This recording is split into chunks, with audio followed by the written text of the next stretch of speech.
Hello, everyone. What's up, you guys? Hello, everyone. Hello, everyone. Evening, all. I'm Dee Wallace from the film The Howling. This is your fellow monster hunter, Andre Gower from the Monster Squad. I'm Dolly Wells, also known as Sister Agatha Van Helsing in the BBC's drama Dracula. Brian Thompson here, from the original Terminator. This is Terry O'Quinn. I played Sheriff Joe Haller in the 1985 film Silver Bullet. Ryan Lambert from 1987's The Monster Squad. And this is Brian P. Easton's. Brian P. Easton. Brian P. Easton. Brian P. Easton. Brian P. Easton. Brian P. Easton's. And his autobiography of a werewolf hunter series. This, my friends, is Whiskey with the Werewolf Hunter. Whiskey with the Werewolf Hunter. A whiskey with the Werewolf Hunter. Whiskey with a Werewolf Hunter. Whiskey with the Werewolf Hunter. I couldn't decide to say werewolf or werewolf, so I've done a mixture of both. Brian P. Easton. Have a wonderful, wonderful day and a good glass of whiskey.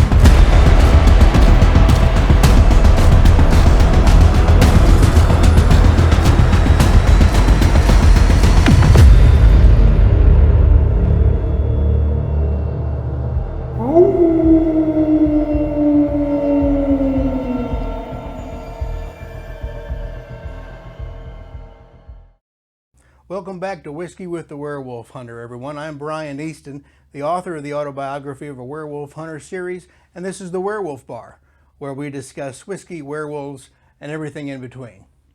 Our creature of the night is a historic example of American whiskey in the form of Sazerac Rye, or Baby Saz, as it's sometimes called, because it's aged 6 years instead of its big brother, Sazerac 18, which is, of course, aged 18 years and is very hard to come by. They only release it once a year, and it's one of the best rye whiskeys that you can buy. So as you can see, this is a sampler's bottle, which will suit our purposes very nicely tonight. And this is not only a multiple gold medal winner, but it traces its pedigree back to 1800s in New Orleans. So like I said, a historic American spirit to you.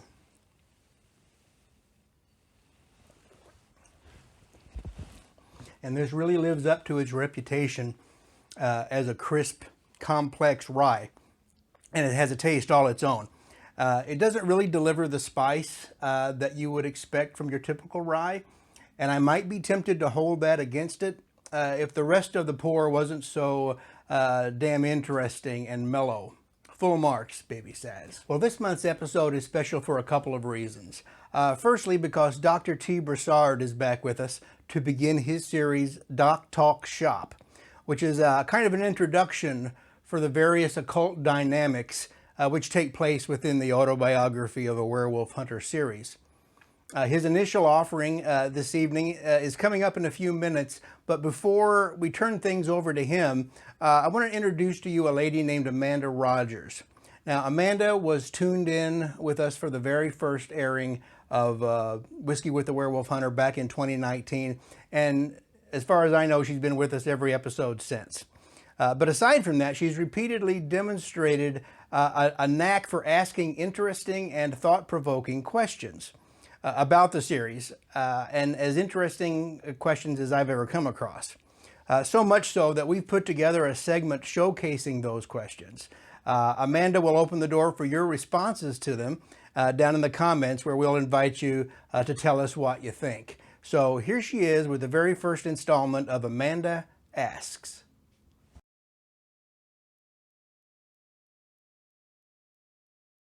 Hi Brian, hi Internet people. My name is Amanda Rogers from St. Charles, Missouri, and I've got a question. I'm a big fan of Whiskey with the Werewolf Hunter, and I've read most of the autobiography of a werewolf books. And I've been wondering some things. Now, spoilers, if you haven't read Heart of Scars or Lineage, you might want to cover your ears. Are you ready? Good. So, in Book 2, Heart of Scars, we see Sylvester break into the house in Titus, and there he finds the skinny little slave girl who is about to give birth to a woven baby. And we know that she dies in the middle of it, but that the creepy little woven baby ends up eating his own afterbirth. Ew. But we also see in the Lineage this heavily pregnant female werewolf. I think she's one of the brides of Theus. We know she doesn't get to deliver her baby either. Not really the point. But are woman babies always born looking like humans? Or is that a matter of one parent being human and one parent being wolf? Do they get to change back and forth as they grow up? That would make it kind of difficult to raise, I think, because they're going to look like puppies one minute, and then they're going to look like people one minute, and they're going to be these horrible, monstrous characters regardless. If, however, a woven mother, and we'll presume a woven father at this point, were to have a baby, is it going to be born as a litter, more than one? Or are we looking at more human-style births, 1, 2, whatever? If a wolf is ascended, wolfed out, when she gives birth, does she give birth to puppies? Or does it still come out looking like a people? Is there even a way for them to tell, besides smell, that this is going to be a woven person and not just a human baby, a throwback genetically? I think we'll come back to that in another episode. It's a curious question. Would there, if there's more than one in there, whether it's just human-style twins or whether it's a whole pup-style litter, would they eat each other, fight with each other in the utero? Think like sharks, they eat each other until only the most strong is still alive. It's worth asking. It's worth pursuing. In the meantime, though, it makes me wonder. What makes you wonder? So a good question, eh? One that I have to walk through some lineage paradigms and provenances to get a good answer for. Give us your 2 cents worth below, and we'll look forward to hearing from Amanda again very soon. Thank you, Amanda. Now, if you're a subscriber to this channel, then Dr. T. Broussard shouldn't be a stranger to you. He has lent us his expertise in the occult area of arts and sciences to help us explain many of the supernatural overtones and undercurrents found throughout my book series. But tonight we introduce Doc Talk Shop, which is intended to be a primer lecture type series geared towards some of the most rudimentary topics dealing with the mystical and magical aspects in the story of Sylvester Logan and Michael Winterfox. And it's only appropriate, I think, that the introductory offering in this new segment focuses on nothing less than shape changing, the turning of man into something else entirely. Ladies and gentlemen, from Baton Rouge, Louisiana, the redoubtable Dr. T. Broussard.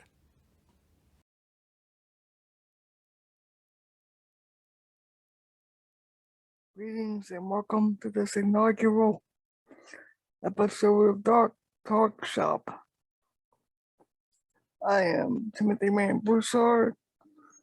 I've been an occultist for over 30 years, and tonight I'd like to start by talking about shapeshifting around the world with some possibly unusual phenotypes or animal types that most people don't talk about. Generally, people tend to talk of werewolves and the bigger, well-known creature types out of Europe, but in Africa, in particularly Central and West Africa, Sierra Leone, places like that, you find modern accounts of groups of people who were devoted to leopards and crocodiles and alligators and other predator types, including lions, who underwent ritual transformation. They used drugs, blood, and other things to achieve an altered state of mind and body, some say. to be able to emulate the animals that they generated as gods or spirits. Now, of those animals, in Africa, one of the most powerful was leopard, and the accounts of the leopard men are fairly well documented. There are legal proceedings involved that found objects related to cult. You know, these were actual people doing actual things, and the reports were that the kills of the leopard men appeared to be animal attack, save for finding human prints in tandem with the animal prints left behind. Now, in the case of the leopard man in particular,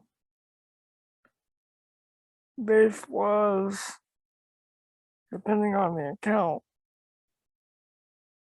either a force fighting colonization, kind of an African secret police, or a local cartel or syndicate that was looking to enforce its power and keep the colonialists from having too much power. In other accounts, however, the leopard men were slavers just like the colonialists. So the different accounts suggest that we're looking at multiple groups that used the modality of a leopard, and in some cases a crocodile or lion, to perpetuate or participate in crimes and to enforce cultural norms. No, these people would not only use rituals and things to change themselves, they thought, into animals, but they would use tools like pelts and masks and things like that to convince onlookers, if they were seeing that they were seeing animals and not people, essentially in case the magic did not work or was not seen to work enough. Now, beside all the ritual props, they would also make use of weapons, like clawing weapons and things like that. So you could argue that a lot of the leopard cult methodology was essentially a kind of martial art or a warrior society that incorporated mind-altering states to be able to perform its feats. These were networks of entire villages in which the leaders of those villages were secretly leopard men. It was a hidden empire, if you will, across Central and West Africa. Now, we only have major reports at the end of the 19th and early 20th century, but that was during colonization. It's very likely that these cults go far back into the primal past, including being connected to a lot of the leopard symbology you find in Egypt, although it's dicey whether or not that connection is as strong as it might look on the surface, because there were Africans in Egypt, obviously Nubians specifically, but Egypt was its own country, and Africa is a separate entity. So that being said, we can see a resonance, but to a sort of claim is not entirely appropriate. But we note it because you can see a definite track of lore, if not history, lore and history are not quite the same thing, because lore involves a personalized experience and history is an account after the fact. So now, a lot of people, when they talk about the leopard man, they talk about the bophema, the medicine bag that they would wear that would contain the magic potion that would turn them into leopards. My research has shown that it wasn't so much a medicine bag as it was a ritual gourd in which herbs would mix with blood and fat from past kills, other things, and that this was essentially passed around like a communal vessel that also served as a fetish for the cult. Now, when I say fetish, I don't mean anything sexual. I mean an object of veneration, an object of power. The Catholic or Christian crucifix would in fact be the fetish of Christianity in that regard. Now, it's interesting because on one hand, you have the leopard men and all leopard male society. You have a patriarchal cult. But there's a large amount of sensuality connected with the leopard in Africa, so that the female members of the cult were not warriors for the cult or assassins, but rather they were means of perpetuating the cult, so that members would have multiple women that they would breed with, and in that way make the cult stronger. And later times would see the rise of a feminine leopard shifter mythology, at least in pop culture, if not history, so that you have a kind of response from media. Now, the leopard man, depending on the account, was either heroic or criminal. And the duality of the group really depends on who's talking. There is a tendency nowadays to want to whitewash, no pun intended, the leopard men into freedom fighters. And this had an interesting pop culture manifestation in that the leopard man, as an idea, gave birth to the Marvel character of the Black Panther. And in that case, the character, the whole society is, of course, positive light as a kind of Uber Africa, all the mysteries of Africa embodied in this one character and his culture. So it's a very good indicator of how a negative in history can become a positive through lore and mythology and media. Now, you need to keep in mind that the leopard men did not just dress up like leopards, have rituals, and then go out and attack people like cats.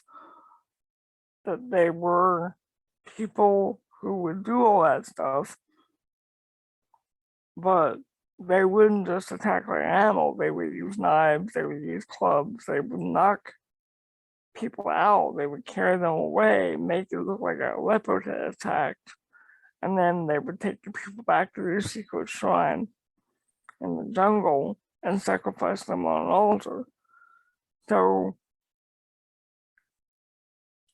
while the modern imagination wants to paint these men as African bear shirts or Ulfednar from the Norse, what you really have are groups more akin to different voodoo sects that would perform sacrifices in sanctified places away from the community. Now, if you want to be completely historical, you have to say that the leopard cult victimized as many blacks, and more blacks, in fact, than they did white, although the terror of the cult had a profound influence on whites, and very likely had a lot to do with why a lot of brutality toward blacks occurred during the colonization of Africa. And because the whites really were afraid, they wanted to stamp this out. And you have to ask yourself, do you want those kinds of forces arrayed against you? Now, it's obvious that the colonists made a lot of mistakes, but dealing with the potential threat from their point of view is only logical. Now,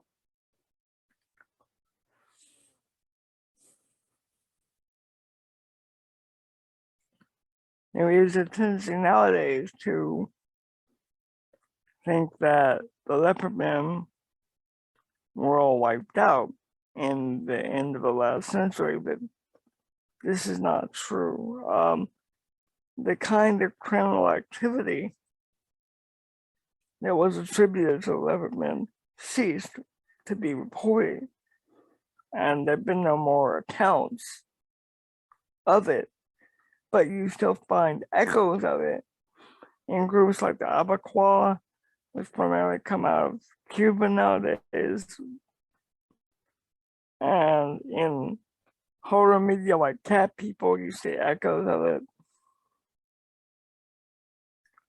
And in other parts of the world, you have things like the were-tiger, in which a person takes on the aspect of tiger and does a lot of the same things that the leopard men did.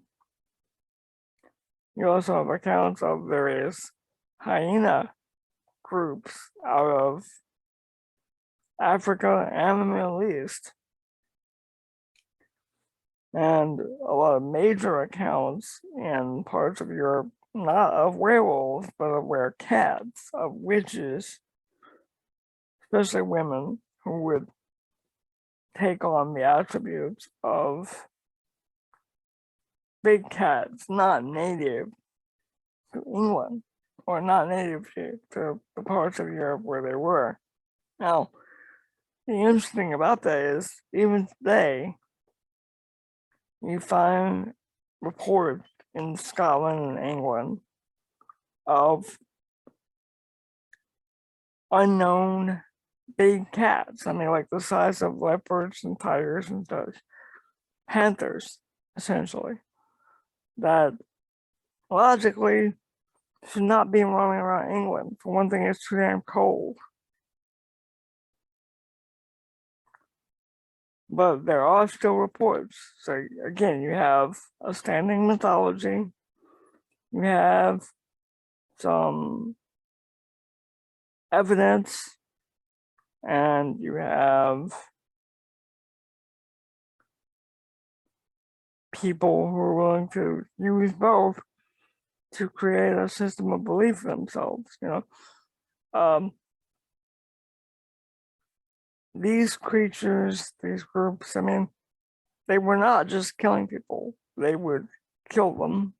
They would cut them up. They would consume particular body parts, particular bodily fluids. They would use these fluids in ritual. They would, treat humans like a meat animal, like a tiger or a wolf would a deer. They use every part of the prey.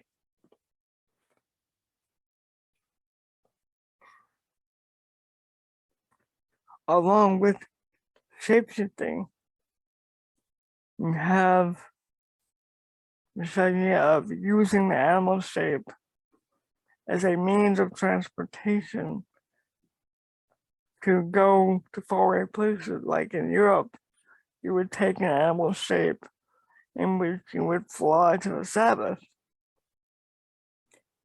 Or in South America, you would use the animal shape to go to the temple of the jaguar in the stars. You would go from the physical place to the spiritual place through the animal shape, which also brings in the idea of transmigration of the spirit into higher states through the physical transformation.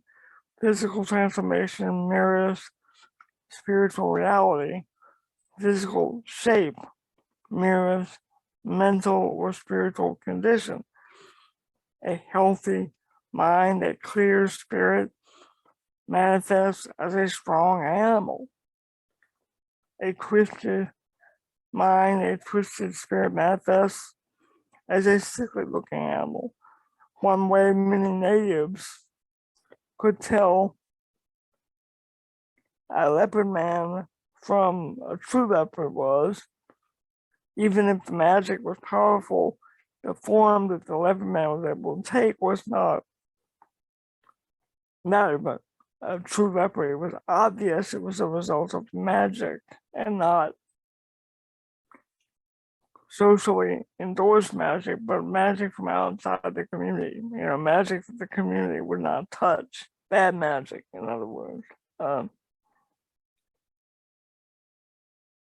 In other cultures like the Aztecs and the Olmecs, you have jaguar cults that descend from martial societies that had a place in the culture. But as the culture fell by the wayside, these sects of shape-shifting warriors became part of local witchcraft. They became part of local mythology and legend. And so the remnant of the practices became black magic or evil magic by neglect. The culture that backed these things stopped functioning, but the knowledge remained with the memory of the people, and as all memories do, it was manipulated, it was changed by time, so that what started out as a warrior cult, as a warrior group, became a means of revenge, a means of power, where, when people didn't feel powerful. Of all the cults in Africa, beside the leopard cult, one that most people would not think of is the Maasai warriors. These are lion warriors, and they're reverenced today as a powerful tribe, and their main initiation is to eat the heart of a lion and gain the courage of a lion. They're not seen as malevolent shapeshifters because their culture, their society supports their mythology, but to other tribes, these men are seen as, being not of this world, being not human. So again, you have the whole thing of the freedom fighter, revolutionary of one group is the monster of another group, which is also reflected in the European idea of the werewolf. The European idea is, to the church, the werewolf is a creature of Satan and so forth. But to the guy who's seeking the power of the wolf is a means to an end, whether that end is food for his family, revenge, that the system did not give him, justice, what have you. There are many reasons to seek power, so that it's never as cut and dry as It seems on the surface it seems cut and dry. It's like you're either with humanity and you're with your culture, and so we don't eat people and things like that. But put a person in an extreme enough situation and they will do almost anything to prove themselves or what have you. Now, in some of the more spectacular accounts of these shape-shifting cults, you find mention of things like orgies and things like that. That's because a lot of the rituals involved tended, not always, but sometimes tended to involve sexual release as part of the transformation. This was very much the case in Sabbatic witchcraft in Europe, or in some of the more extreme leopard cults in Africa, and also very much in the accounts of the hyena in both the Middle East and Africa. You have a lot of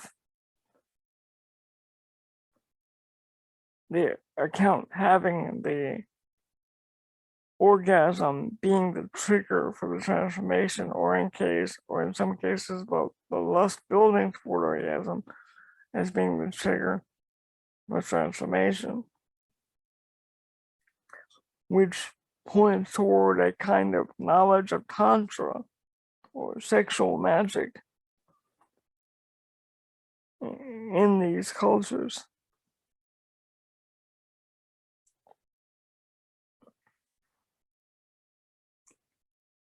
And along with all this lore, you also have examples of people using the idea of these groups to cover up crime. For example, there are accounts of drug gangs using voodoo paraphernalia to hide drugs. Now, are they into voodoo? Not really. But they use the paraphernalia to scare people away. Same thing with these cults.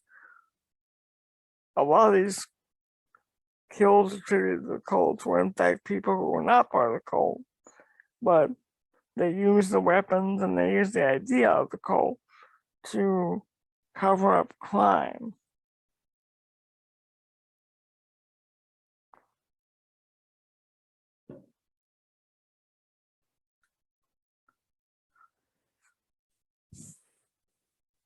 Now, according to most accounts, a new leopard man was brought into the cult. They would convince him that he had been fed human flesh, and the only way they would cover up for him was for him to join the cult. And basically, because they kept his secret, he would keep their secrets, and he would be drawn into the cult. And he would be given the morphema. He would be marked, typically on his buttocks or in some other not obvious place. And his initiation would involve his first kill. There's evidence to suggest that the first kill involved the most psychotropic substances, so that the person really felt like they were having a genuine transformative experience. They had become the leopard. And after the initial transformation experience, they would only use a little bit of a drug to jog the memory, and the memory would bring enough of the hallucination back, and they would feel like they were having a similar experience.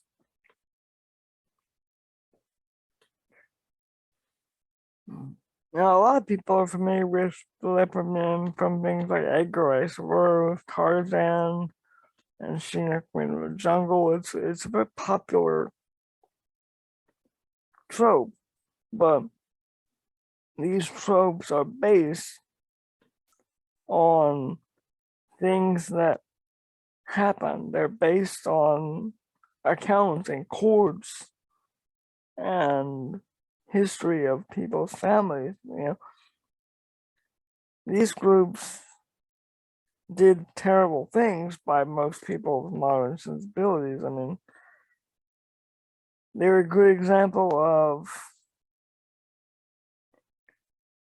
fear and terror as tactics of war, both to keep their own people in check because nobody wanted to end up being the guy on the altar. You'd rather be the guy putting the other guy on the altar than you would be the guy on the altar itself, because it was very much eat or be eaten.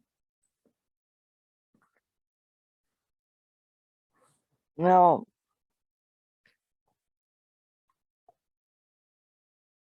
one difference between accounts in Africa and accounts in Europe is that in Europe, you have far less obvious paraphernalia that was involved. Africans have the claws, they have the clubs, knives, spears, all kinds of things.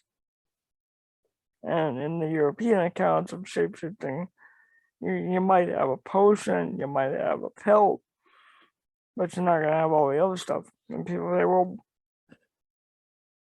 why is that? It's likely that because the European tradition of shapeshifting evolved out of a purely spiritual tradition meant to serve as a way between the mundane world and the spirit world, and the African shapeshifting traditions came out of a combination of spiritual and warrior society. So they had the martial element from the martial aspect of the society. Right?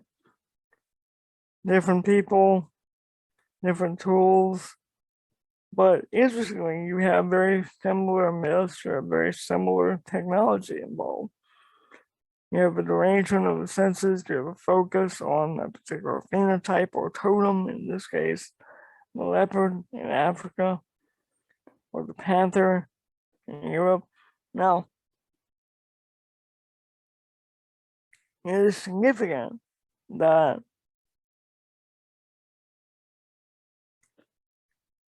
as much as you have a focus on the leopard in Africa and the tiger in India and China, wolf in Europe, bear in Europe, you have all this desperate stuff, but you have the same sorts of steps involved, and you also have a lot of the same weaknesses. A lot of these shape-shifting types were commonly vulnerable to metals that were fairly rare. That's where the whole silver connection comes in, because silver wasn't just readily available. However, in the case of a leopard cult, there was no mention of a special way they had to be killed. They were simply killed, and when they were killed, it would break the magic, and that's why the colonists were able to break it up.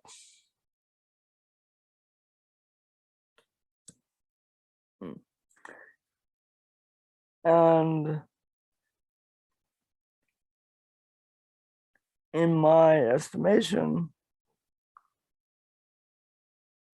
groups that carried on these things, like the Abaquah or the Black Panther in media, they represent the evolution of an idea from negative to positive, But the feature of the animal becoming a positive does not negate the violence involved, and it does not negate the past.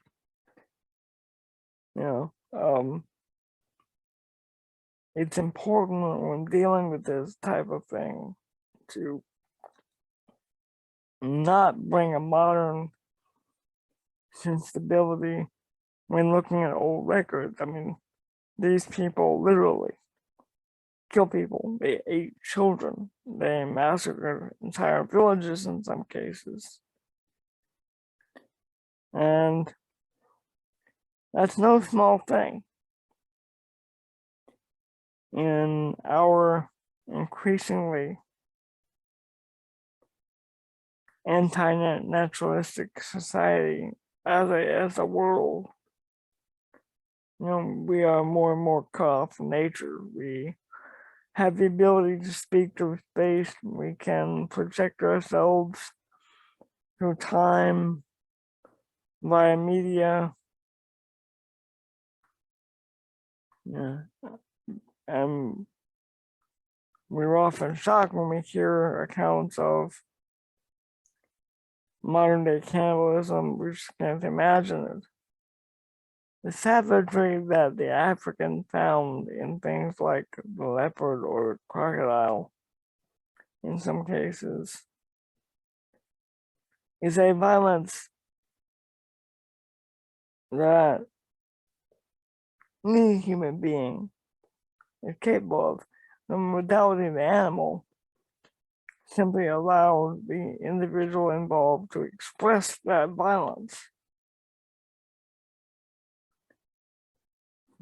Now, a logical question I ask, Doc, do you believe the transformations took place? I do. I believe actual transformations took place in some cases. Whether that transformation was a thing of the mind, soul, the body, or all three, I don't know. I know my own experiences with such things, and I've seen enough evidence to suggest things to me. However, it would be folly to think that all of the transformations were physical. This is, it would be folly to assume that there was nothing to it. Because the few witnesses reports we had of the leopard man spoke of leopards. They didn't speak of people wearing leopard costumes or leopard masks. When the people saw them, they saw the animal. They didn't see people. We have a tendency to look back on the past and see people as less intelligent then compared to now. And the truth is that people are just about as intelligent now as we were then. We just know different things now.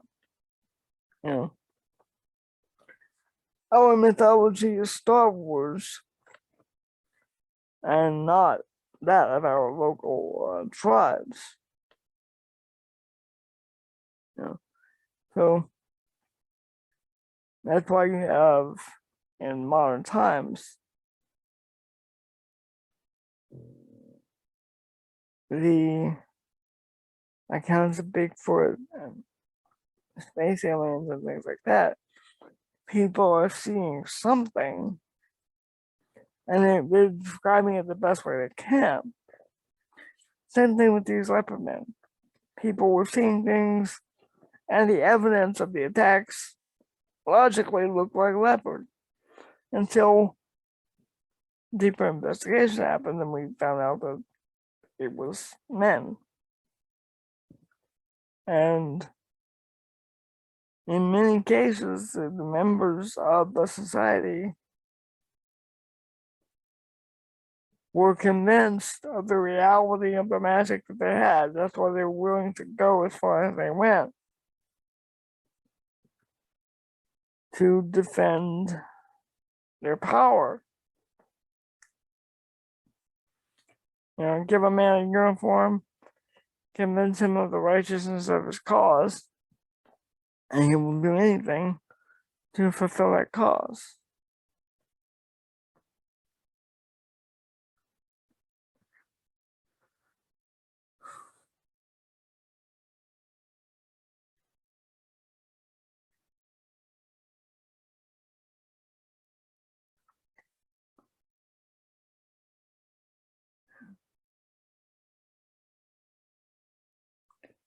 Now, I think in today's more open-minded society,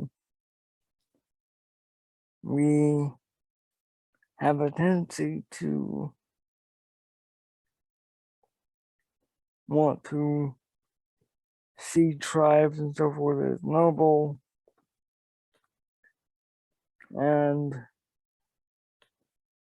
more organized or civilized cultures as not noble.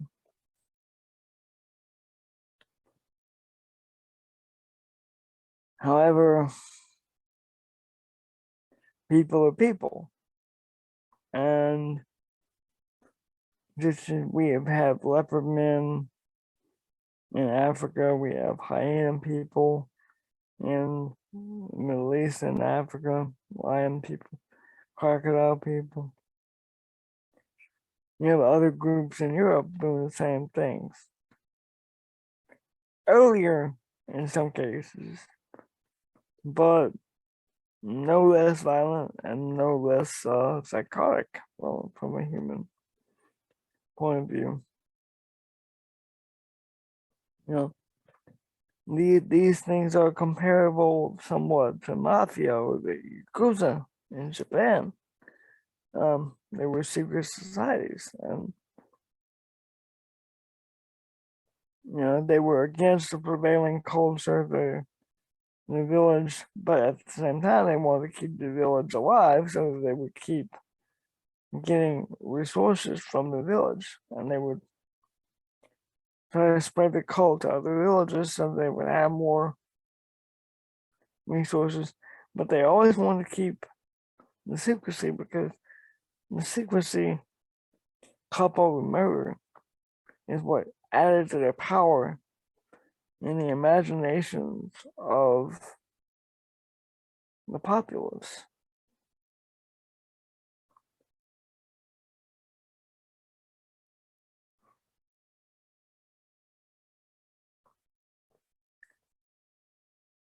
It is dangerous to ever assume that people are not capable of doing anything that we can imagine.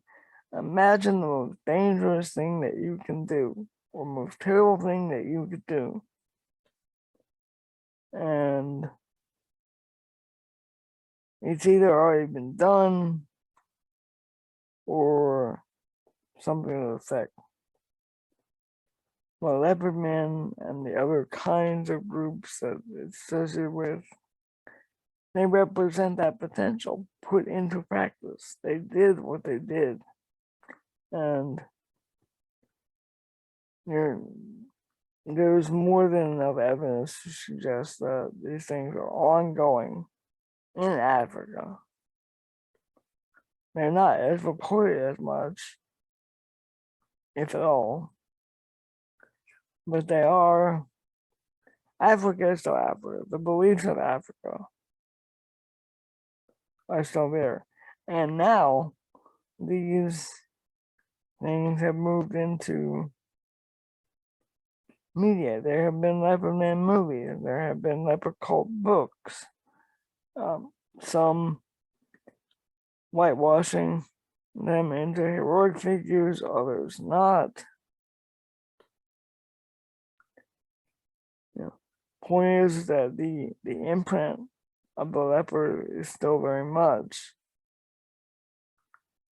a present shadow in Africa and in other parts of the world.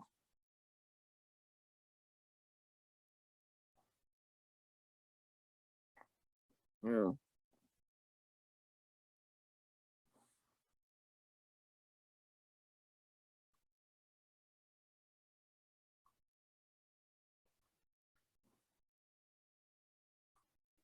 All that being said, I'd like to thank you for joining me for this inaugural episode, and I hope that it was informative and that you found it useful. If you have questions or comments, You can reach me at houseoftwilight.com or at abenozra@aol.com.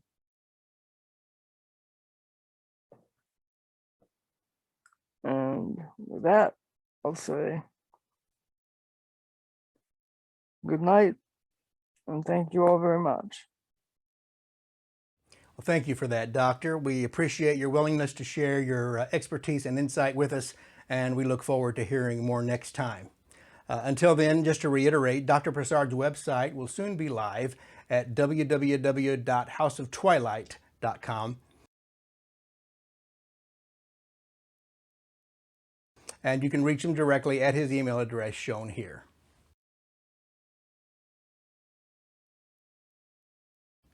And that's about all the time we're going to have for this evening. We appreciate you stopping by. You can learn more about my autobiography of a werewolf hunter series on the web at www.werewolfhunter.com. And you can follow me on Facebook or drop me a line at brian@werewolfhunter.com. Thanks for liking and subscribing. Happy hunting and mind the moon.